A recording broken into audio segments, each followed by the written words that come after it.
மகாநதி சீரியல்ல விஜய் சீரியஸா போன்ல வேலை தேடிட்டு இருக்கிறப்போ ஒரு பாக்கத்துக்காக வந்த காவேரி, ஏங்க நீங்க ஏன் தேவையில்லாம வேலை எல்லாம் தேடிட்டு இருக்கீங்க? நீங்க ஒரு முதலாளி, விஜய் கன்ஸ்ட்ரக்ஷனோட ஓனர். நீங்க இன்னமும் ஒரு கம்பெனிக்கு முதலாளியா தான் ஆகணும். ஒருத்தர்கிட்ட கை கட்டிலாம் நீங்க வேலை செய்யக்கூடாது. உங்களை நான் அப்படிதான் கெத்தா பாத்திருக்கேன். இப்ப என்ன, ஒரு கம்பெனி ஆரம்பிக்கிறேன்னா பணம் தேவை, அவ்வளவுதானே? நானும் என்னோட கம்பெனிக்கு நான் ஆண்டர்பிரினர் தான். உங்களுக்கு ஃபண்ட்ஸ் எப்படியாச்சும் நான் அரேஞ்ச் பண்ணி தரேன். நீங்க ஒரு கம்பெனி ஆரம்பிங்கன்னு சொல்றாங்க.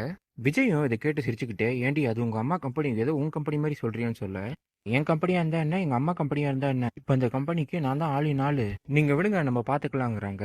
என்ன கழிச்சு விஜய் காவேரி கிட்ட, காவேரி நான் கூகுள்ல சஜஷன்ஸ் ஆன் பண்ணியிருந்தேன், இதுல எனக்கு ஏத்த மாதிரி ஒரு வேலை அமைஞ்சிருக்கு, ட்ரை பண்ணலான்னு இருக்கேன்னு பேசிட்டு இருக்கிறப்போ விஜய்க்கு காஃபி கொடுக்கறதுக்காக வராங்க. மாப்பிள்ள உங்களுக்கு ஒன்றும் பிரச்சனை இல்லையே, நல்லா தானே இருக்கீங்களான்னு கேட்க, தெரியும் அத்தை, ஒரு நிமிஷம் உங்ககிட்ட நான் அவங்க சொல்லணும்.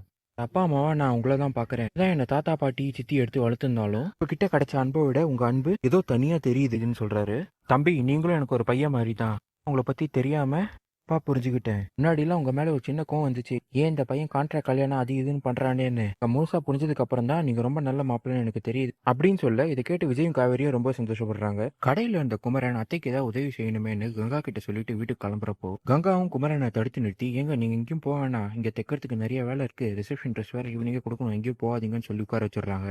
அந்த நேரம் பார்த்து சாரதா குமரனுக்கு ஃபோன் பண்ணி, தம்பி நீங்க வீட்டுக்கு வரும்போது கொஞ்சம் ஸ்வீட் மட்டும் வாங்கிட்டு வந்துருங்க தம்பின்னு சொல்ல, குமரனும் சரி அத்தங்கிறாரு. சாரதா பேசுறதை கேட்டு இந்த காவேரி, அம்மா நீ ஏமா தேவையில்லாம குமரன் வேலை வாங்குற, இது மட்டும் அக்காவுக்கு தெரிஞ்சா தேவையில்லாம கத்துவா, இது நம்ம புருஷனே உங்க வேலை வாங்கிட்டு இருக்காளே நினைச்சுக்க போறாப்பான்னு சொல்ல, குமாரடி அவ சொல்லிடுவாள, குமரனை நான் சின்ன வயசுல இருந்து எடுத்து வளர்த்துருக்கேன், அவன் முதல்ல எனக்கு பையன், அதுக்கப்புறம் தான் மருமகள்லாம், பையன் கிட்ட நான் உதவி கேட்டா என்ன தப்பா அப்படிங்கிறாங்க. நவீன் வெளியே ஆர்டர் பண்ணி சாப்பிட்றத பார்த்த யமுனா தகராறு பண்ணிட்டு இருக்கிற, சும்மா இல்லாம தேவையில்லாத ஒரு வார்த்தையை விட்டுறாங்க. காவேரி வயிற்றுல வருது குழந்தை, அதோட அப்பா விஜய் தானா இல்ல நீங்களான்னு அப்படின்னு கேட்க, டென்ஷன் ஆகி டேபிள் மேல இருந்த ஸ்பூனை தூக்கி அடிக்கிறாரு. அந்த ஸ்பூன் யமுனோட தலையில பட்டு காயமாயிடுது. இந்த விஷயத்தை பத்தி நம்ம யார்கிட்டயா சொல்லுமேன்னு கங்காவோட கடைக்கு கிளம்பி வந்துடுறாங்க. குமரனும் வாமா யமுனான்னு இருந்து கிளம்பி ஸ்வீட் வாங்குறதுக்காக போயிடுறாரு. அந்த யமுனா சும்மா இல்லாம கங்கா கிட்ட தேவையில்லாம காவேரி பத்தியும் நிவின் பத்தியும் தப்பு தப்பா பேசுறாங்க. காவேரிக்கு தான் அவர் புருஷன் கிடைச்சிட்டார்ல, இன்னமும் எதுக்கு நிவின் அந்த காவேரி பின்னாடியே சுத்துறான்னு தெரியல. காவேரி பத்தி பேசிட்டு இருக்க கங்காக்கும் காவேரி மேல இருக்கிற பொறாம குணம் வெளியே வருது.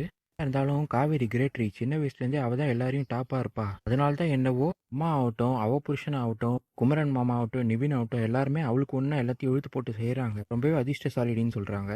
ஆனாவும் அவ எப்படி வேணா இருக்கட்டும்க்கா, ஆனா எனக்கு ஒன்னே ஒண்ணுதான், நிவின் தலையில இருந்து காவேரியோட எண்ணம் போயிட்டாலே போதும், நான் சந்தோஷமா இருப்பேங்கிறாங்க. இதான் இந்த எபிசோட்ல நடந்தது.